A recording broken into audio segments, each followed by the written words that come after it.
Hi, I'm Andrew Watson from Creative Guitar Studio. It is Friday, June 4th, 2010. I'm going to go through some emails that have been coming into the studio this week, starting with an email from Ryan in Los Angeles. He wrote in saying, "Hi Andrew, recently I've been struggling with the infamous task of trying to improve speed and accuracy. I've seen your previous videos on hand technique, holding the pick. However, what I'm struggling with now is how to approach improving accuracy at higher tempos. I understand the importance of using a metronome, but could you give me your input as to how to approach improving accuracy, how to increase speed, how many beats per minute per week, and exercises for increasing speed?" Well, my suggestion to you on that is definitely look into a guitar player named Paulo Gilbert. I was really lucky when I was at G.I.T. He was doing some work in and out of there in the early 90s. He was pretty busy though, working with the band Mr. Big, but you know, he's just such a great teacher for teaching about this kind of stuff. You know, also he has loads of lessons available out there that he did while writing his column for Guitar Player magazine in the late 80s and early 90s, so definitely check that stuff out. But the main approach that I can suggest for you, which is sort of a real Paul Gilbert thing, is work on developing looping lines that work both vertically and horizontally along your neck. Also work on position-based repetitive studies, and in terms of metronome use, make sure you're working at one tempo, but alter the durations under that tempo quite a bit. So let's say you pick a tempo like 98 beats per minute or 92 beats per minute, whatever.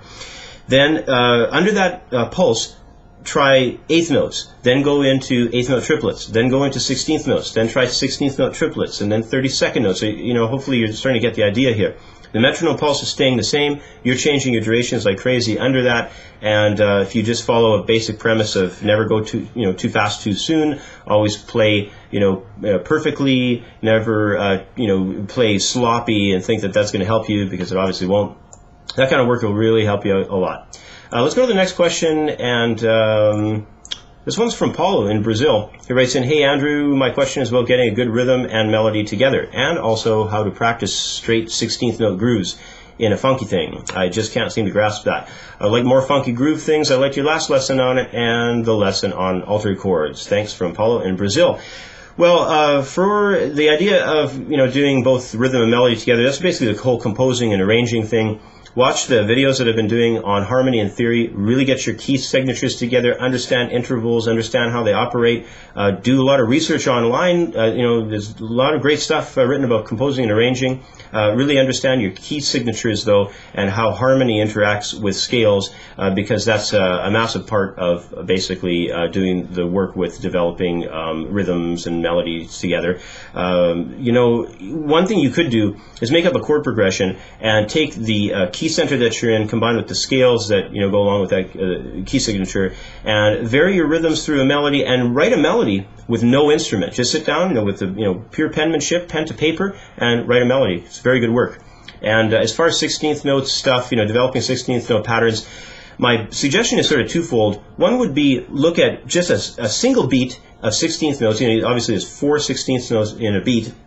And do some works where you sort of subdivide out there. So do like a pattern where you'll have maybe 2 16th notes and an 8th note. Maybe go a 16th note and an 8th note and a 16th, and start making tons of different subdivisions. There's lots of them that you can do in there. Combine it with rests, and then you can even, when you practice the rest aspect, instead of doing a dead silence stop, you could also do scratch rhythms over top of where the rests occur. There's lots of work that can happen in developing just a single beat around a single structure in that beat of 16th notes. But then the other side of it that I was going to suggest is go to the full measure next and start combining different kinds of subdivided 16th note patterns along with 8th note pulse ideas and quarter notes. But I wouldn't go into like half notes or anything. But the work within an entire bar as well as on one beat, doing lots of subdivisions, that will be really helpful for your rhythm studies. Let's go to the next one. I got time for one more question here. This question is from Sammy in Vancouver. He's writing in, "I wanted to know how come most musicians I meet have day jobs, even the well-educated musicians. You do not seem to have a day job. How come so few working musicians can do music as a full-time career? Just curious, going to music school in university for September." Well, Sammy, I guess one thing to keep in mind is, music education is like a lot of other forms of art-oriented education. The diploma or the degree, it's just a piece of paper. It's all about basically how creative that you get with making money in this field of employment combined with, though I got to say, the skill sets that really have to be there. You need a great ability, of course, on the instrument. You need an ability to communicate really well. You have to be able to learn new things quickly. And yes, I think it's important that, to be a person who's an avid learner, who's, not afraid at all of learning new things. And if you can become also very independent eventually in what you do, in the beginning, I got to, admit, back in the 90s, I did work in bands a lot and, side projects and recording projects. But, as time went on, I kind of slowly, got everything moving in the direction where I was very self-sufficient. I was very independent, and I just was the person hiring other folks for other kinds of jobs. And also, I found a real niche that I liked working in, and that's important. And it's basically weddings. I have a company called Wedding Day Sound, and I'm in the city of Winnipeg here in Canada. If you were to go up on Google and type in live wedding music in Winnipeg or just live wedding music Winnipeg, something like that, I'm the first one that comes up, and learning how to do that kind of stuff, that sort of search engine optimizing thing, especially geographically oriented. It's a lot easier to do geographically oriented to one city, of course, than it would be to do worldwide. But, if you can learn about that stuff, you can learn about the net. I don't use agents anymore. I have no need for an agent because I get enough work on my own through the internet and through basically people just looking for musicians online, hitting the internet and hitting Google. And especially a couple months ago, because we're heading into the summer, pretty much every day I get somebody contacting me with requests about not only weddings, but they find me on the net for, banquets and wine and cheese functions.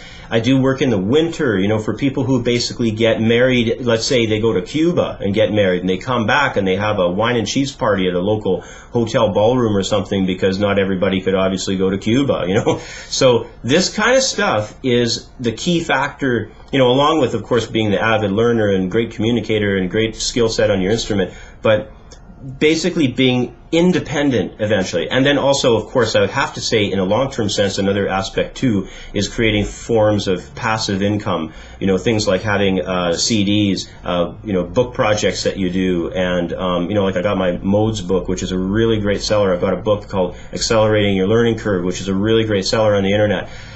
This kind of stuff, it can be 2 o'clock in the morning. I can be on a gig, and then I could be making money on the internet through book sales and stuff. And this is really a key factor in terms of, really solidifying yourself, into the music business and not having a day job.